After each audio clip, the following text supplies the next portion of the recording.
空拍画面可以看到，在巴尔的摩的帕塔普斯科河上，一艘巨大货轮停在河中央，断桥桥梁还横在货轮的甲板上。根据 CNN 最新消息显示，当地凌晨1点24分，这艘货轮在撞上大桥前不久，船上灯光莫名闪烁了2次，而且航向开始改变。当时船长发现货轮失控，曾经向马里兰当局通报，没想到在大约4分钟后，货轮还是撞上了大桥。至于为何出现灯光异常以及航向改变的原因，还有待进一步调查。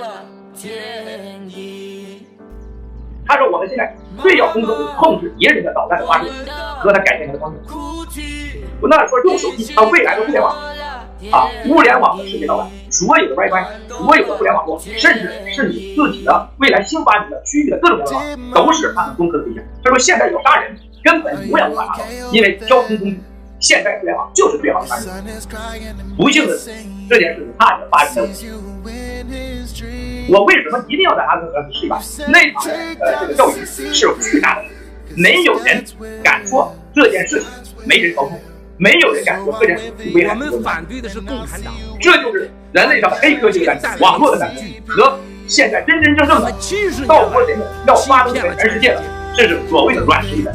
这也是为什么道国人把钱放在美国，因为这些钱随时可以满足他们要求，杀掉他们的敌人，得到他们要得到的权利，得到他们得到信息。而且会排除一切各种阻挡他们的事和人的权利，这就是美国现在的例子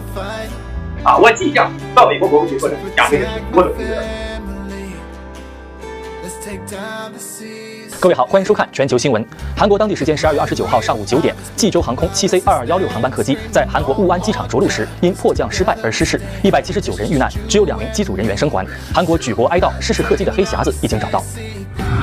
一架飞机快速冲向跑道外的围墙，瞬间爆炸解体，场面触目惊心。周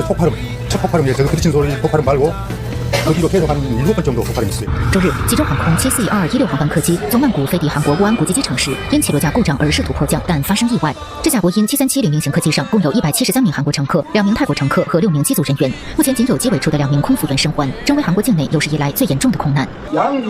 在候机室，工作人员念诵着罹难者的名字，亲属悲痛不已，失声痛哭。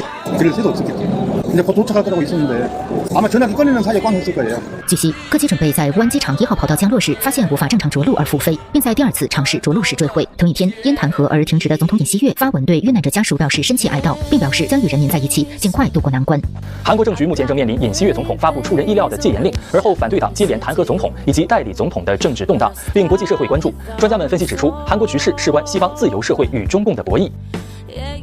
3年内发生了一系列的事情，证明了天佑我们爆料革命